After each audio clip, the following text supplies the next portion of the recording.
Hello, this is my another vlog.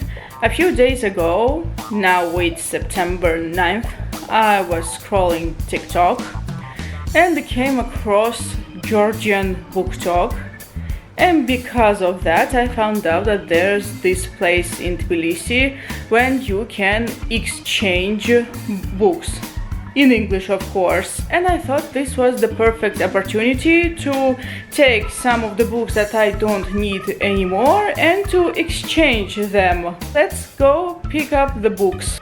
Okay, so here's where I keep all the books that I haven't unhauled yet, and here you can see all these books, the Motley Crue book, a lot of books in Russian and books in English. Oh, and there are some photo frames too. So, allow me to take the English book. So, of course, I'm unholding Ready Player One by Ernest Cline. I did not enjoy that one. Definitely unholding The Rockstar's Guide to Life. Yes, I liked it, but I'm not going to keep it. Definitely unholding these two, The Blade Runner by Philip K. Dick and The Fight Club by Chuck Palahniuk. I like them, but I did not like them enough.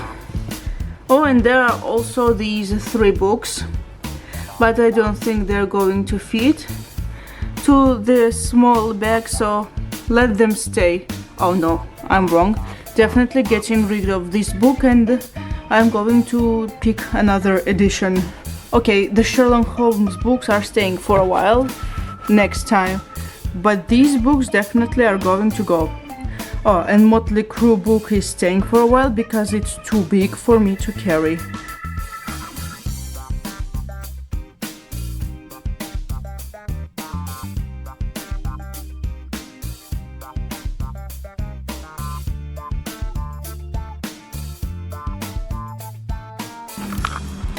Okay, here I am at the Tbilisi Book Exchange. Here's how it looks.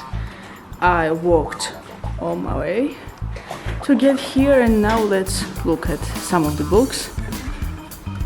Oh, look, they have this Farseer trilogy by Robin Hall, the third book, but I have yet to read the first one, and the Russian editions look prettier. And what is this? Terry Kutkind, The First Confessor. Is this the first book of this series? I heard of the author Terry Kutkind, but I don't know whether I should read this. Oh, Guardians of the Keep, book 2. Oh, book 2? No, sorry. If it's the second part of the series, when I can't read this.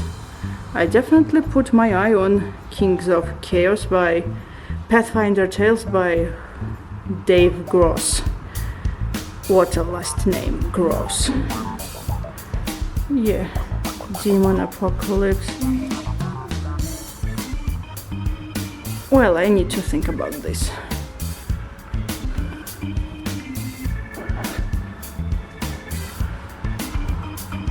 Oh, here's also the Oxford Dictionary. And what's this?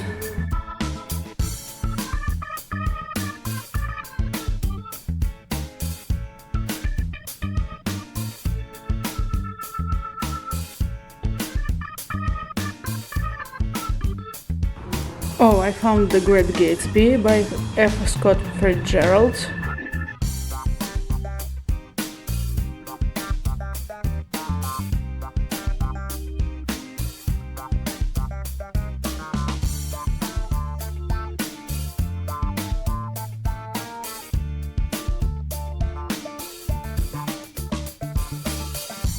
So I finally got myself enough books to film a new book haul video. For those of you who don't know, I usually wait until I have from 9 to 12 books to film a book haul. In this pile I have 11 books. I'd like to start with the books that I got via bookcrossing. So the very first video that I edited and uploaded after I came back from vacation was the famous authors I haven't read. the Russian version. By the time I sat down to edit it, I have forgotten who I mentioned in that video. When I came to one author, when I was editing, I smiled because I already had his book by the time that I was editing. I finally have his book that I'm very excited to read, probably next year, and this is Foundation by Isaac Asimov. For 12,000 years, the Galactic Empire has ruled supreme. Now it's dying. Only Harry Seldon, creator of revolutionary science of psychohistory, can see into the future, a dark age of ignorance, barbarism, and warfare that will last 30,000 years. To preserve knowledge and save humanity, Seldon gathers the best minds in the Empire, both the scientists and scholars, and brings them to a bleak planet at the edge of the galaxy to serve as a beacon of hope for future generations. He calls the sanctuary the Foundation. But soon the fledgling Foundation finds itself at the mercy of corrupt warlords, rising in the wake of the receding empire, and mankind's last best hope is faced with an agonizing choice: submit to the barbarians and live as slaves, or take a stand for freedom and risk total destruction. And also the sticker, which I cannot take off because it's a part of the cover, implies that there is an adaptation by Apple. It's a TV show, as I know. I also know that this book is a series, not a standalone. What I like about this book is that when I took it from bookcrossing, so this book was literally new. There are no lines here, it's basically unread. And I also went through some pages and I saw that there were short chapters, quite a big font, and the annotation is interesting. I definitely want to read this as soon as possible. Like I said, probably next year. So the moment I entered the bookcrossing hotel, I saw this book. I knew I needed to have her books, and I got myself By the Pricking of My Thumbs by Agatha Christie. I saw her name and I was like, I need it because this is Agatha Christie. So when Tommy and Tuppence visit an elderly aunt in her gothic nursing home, they think nothing of her mistrust of the doctors. After all, Ada is a very difficult old lady. But when Mrs. Lockett mentions a poisoned mushroom stew and Mrs. Lancaster talks about something behind the fireplace, Tommy and Tuppence find themselves caught up in a spine-tingling adventure that could spell death for either of them. I like this edition, it looks very nice. I have another book by Agatha Christie in English. It's Antenne de Venan. I found it in Hungary, but I don't keep that book on my bookshelves anymore. So I decided that there were some books on my bookshelves that were not intended for reading. These books were literally a rarity, a treasure, a heirloom, or whatever you call it. So I put them away in a box. I will eventually show that box. The Russian version I actually kept on my shelves because it's one of my all-time favorite books. And finally, the last book that I got via bookcrossing. So I wanted to buy this book for a long time. Every time I entered shops, I saw this book in both English and Russian. I wanted to buy it, but then I was like, oh, not now, not now. I don't want to read this at the moment, not now, later. On the day I went bookcrossing, before I entered the hotel where bookcrossing was going on, I entered a bookstore. I saw this book in the Signet Classics edition. I have Peter Pan in that edition. It was quite cheap, and I thought I'd rather buy this book, but then I was like, wait, I'm going bookcrossing. Maybe I'm going to get that book via bookcrossing. Spoiler alert, I was right. I found that book in the hotel. I got it for free.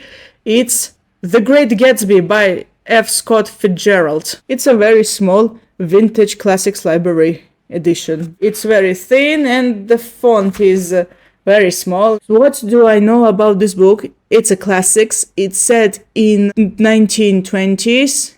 In America, and the main character is a rich dude who throws parties hoping that a woman he likes is going to come. And I also know that there is a film adaptation with Leonardo DiCaprio as the main star. I haven't seen it. Oh, I finally have this book and I'm glad.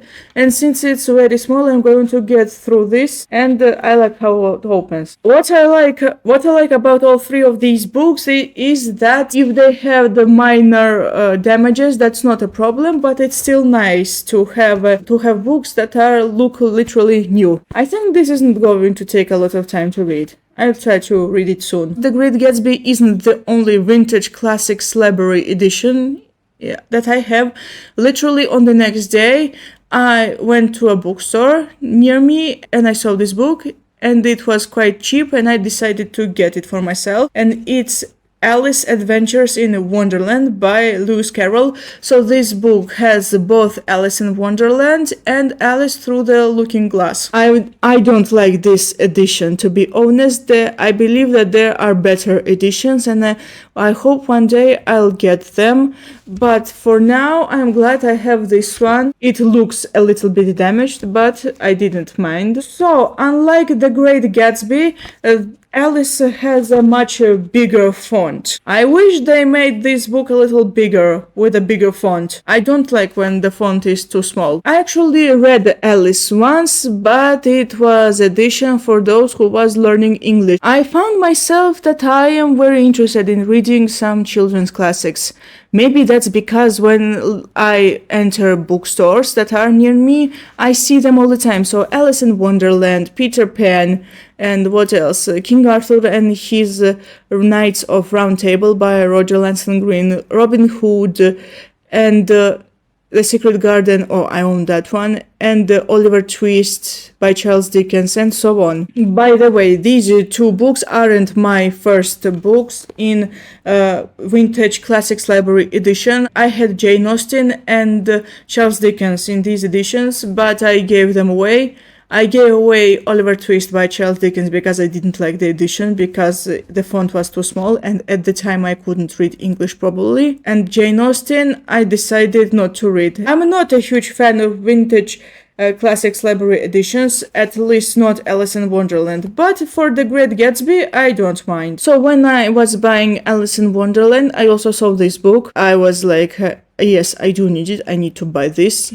I have a story regarding this book. I wanted to buy this book for 2 years already, but something kept me from buying this book. My friend bought that book before me and she already read that book. And finally, I have on my hands The Antichrist by Friedrich Nietzsche. This one also has Ecce Homo. So basically, this is the most scandalous Friedrich Nietzsche book.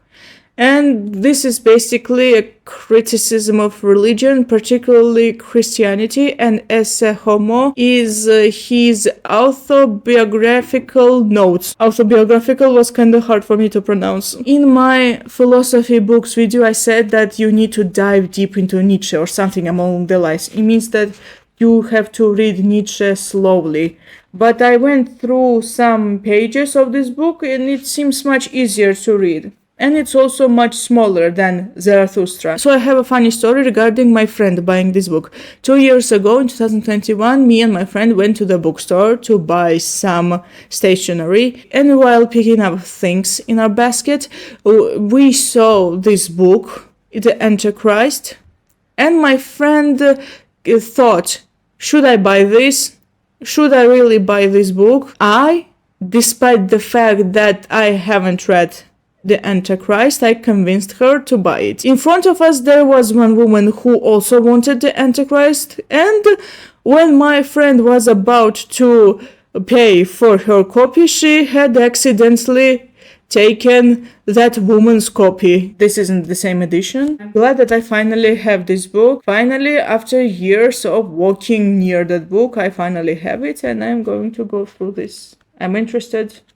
What's so scandalous about this book? So basically, when I was on vacation, I found a bookstore in Batumi, Georgia, with books in Russian. So the books that were in that bookstore were basically YouTuber's dream. All the popular stuff was there, but I knew very well that I wouldn't be reading those books. I had others in mind, and here are all 3 books that I bought in Batumi. So the first one is The Dreamcatcher by Stephen King. So after reading The Talisman, I said that I want to read The Dreamcatcher. As far as I know that there are aliens in this book, even though I had wanted originally to read The Girl Who Loved Tom Gordon. Also, one fact about this book, I actually had the chance to buy it in Tbilisi, but the reason I decided to buy it in Batumi instead, because in Tbilisi there was a soft cover, and here I have the hardcover. Oh yes, literally the only hardcover in this video. I love hardcovers, especially Stephen King hardcovers.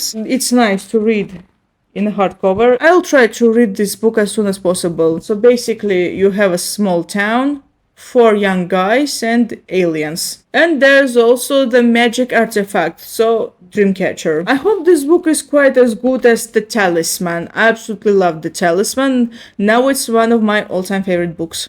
Before I entered that bookstore, I knew it for sure that I would also want myself an Agatha Christie book. And so I got myself N or M. In Russian, they translated this book as X или Y, so it means X or Y. So we have Tommy and Tuppence again, and they arrive to a village somewhere in England, and they realize that there are spies in the village, and they're trying to figure out who are the spies. On the cover of the book, there's also the year of publication. This is 1941, and given the publication year, it is easy to understand who are these spies, where are they from. Yes, I knew I would get myself an Agatha Christie book, but what I didn't know was that I would get myself another Agatha Christie book, and I have already read this. This is Murder at the Vicarage. So this is the first book where Jane Marple appears. So in a small village,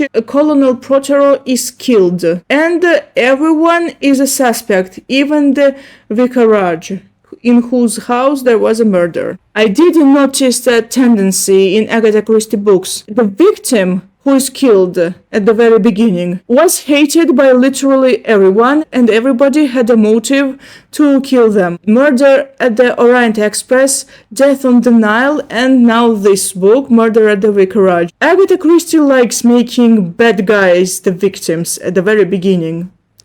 And I also like how everybody is a suspect, no matter their characteristics. Everyone is a suspect. I love it. After I have read enough Agatha Christie books, I'd love to make a tier list of her books. The tier list is going to show which books are definitely top and which are the one-time thing. So the next book is the very first book that I bought after the last book haul, and the book is Meditations by Marcus Aurelius. Written in Greek by the only Roman emperor who was also a philosopher without any intention of publication, the Meditations of Marcus Aurelius offer remarkable series of challenging spiritual reflections and exercises developed as the emperor struggled to understand himself and make sense of the universe. While the meditations were composed to provide personal consolation and encouragement, Marcus Aurelius also created one of the greatest of all works of philosophy, a timeless collection that has been consulted and admired by statesmen, thinkers, and readers throughout the centuries. Basically, Marcus Aurelius wrote for himself. This is literally a self-help book, the real self-help book, not in a modern sense of this word. Marcus Aurelius wrote down things to help himself, to inspire himself. He didn't intend to publish these, but here we have his works. The book is very small. This is introduction. I don't think I'm going to read this, but I like that the book is very small. You can see the gaps. So this book is planned for this autumn. I do not want to wait any longer. I'd love to read it as soon as possible. And so today I'm filming on September 18th, 2023. So last night, when I was in bed about to fall asleep, I decided to check Instagram just for fun.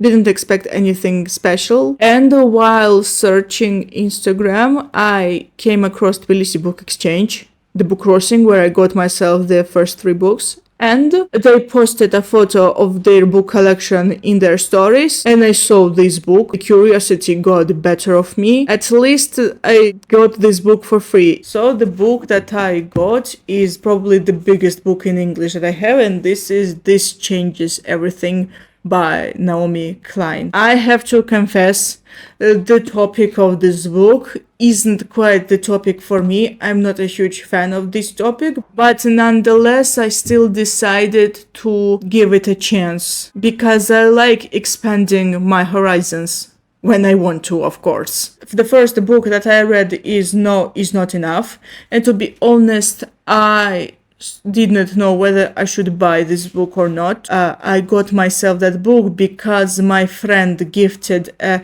gift card to me, and I thought, well, at least it's a gift and I'm not paying in case I'm disappointed. I wasn't disappointed, and I already mentioned multiple times that this book is pretty one-sided, but I liked it enough to keep in my collection. I found out about this book in 2020, and I actually have free Kindle version on my tablet, and I downloaded the sample of this book. I read it and I didn't like it originally, but that was because I went too fast through it, and now when I have the copy of the book in my hands, I am willing to give this book a chance. Oh, now. This book is very big, just look. This is a standard book, and look. Yeah. Yes, this is very big. And finally, the last book. I also got this via bookcrossing. I did not intend to get this. I actually found the Russian version online. It was translated into Russian. I read a few pages and I quit. I didn't think much of it. But when I saw it at bookcrossing, I decided to take this book. This is also by Naomi Klein, and this is no logo. Basically, this book is all against the brands and major companies and stuff. This book is more like environment good, and this is like brands bad. Yeah, I know how this sounds. So here's the collection of Naomi Klein books. Also, in this book, Naomi Klein mentioned that it took 5 months to write this, while her previous books, they took probably years to write. And yeah, the size speaks for itself, and the one-sidedness of this one particularly too. And you can see that these two books took years to write. And so, alright, thank you so much for watching. I hope you enjoyed this video. What are the new books that you got? Let me know down in the comments. See you next time. Goodbye.